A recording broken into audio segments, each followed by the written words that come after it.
which does not look like packing tape at all anymore.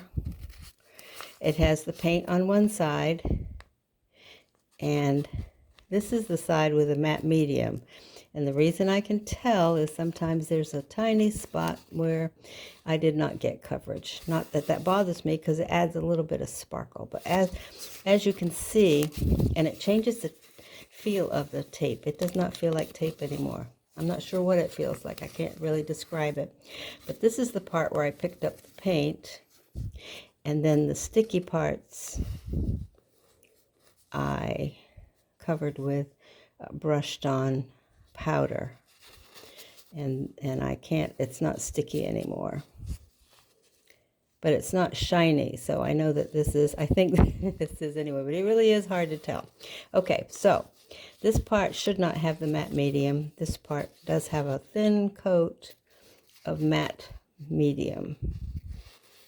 So now what I'm going to experiment with this morning, and I have tons of this. I'm really trying to figure out how best to use all of these. But what I thought I would do is I have a laser printed sheet of these pretty vintage looking stamps, and I've cut one out with a little bit of a tail. And what I'm going to do now is place this down, and then I'm going to try to put see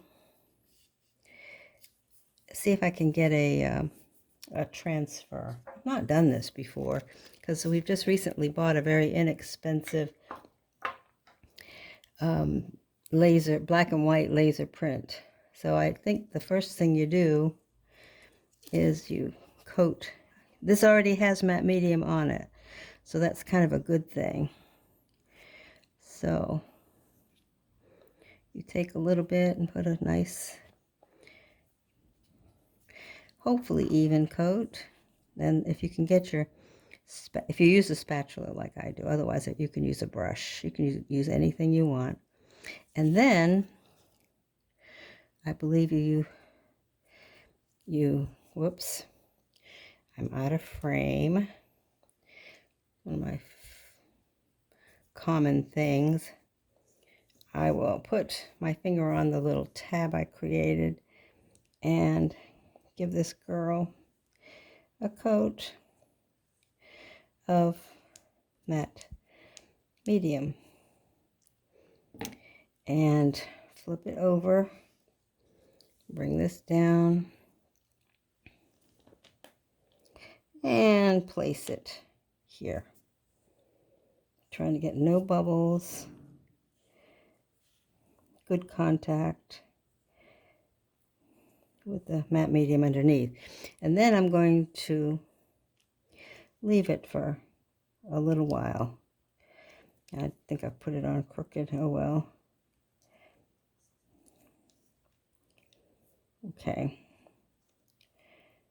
Now, I'm going to see what happens. I'm going to pause this and come back.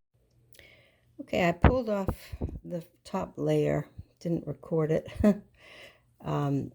And it's been about 15 to 18 minutes since I put the image on. The nice thing is I can look on the other side, since this is kind of a translucent paper, and see. Had I been more careful, I wouldn't have placed her image on top of this bit of paint, but since this is a test, I just wanted to see how it would work. And so far, I think, well, I'm not sure it's transferred because I don't see that black line right there.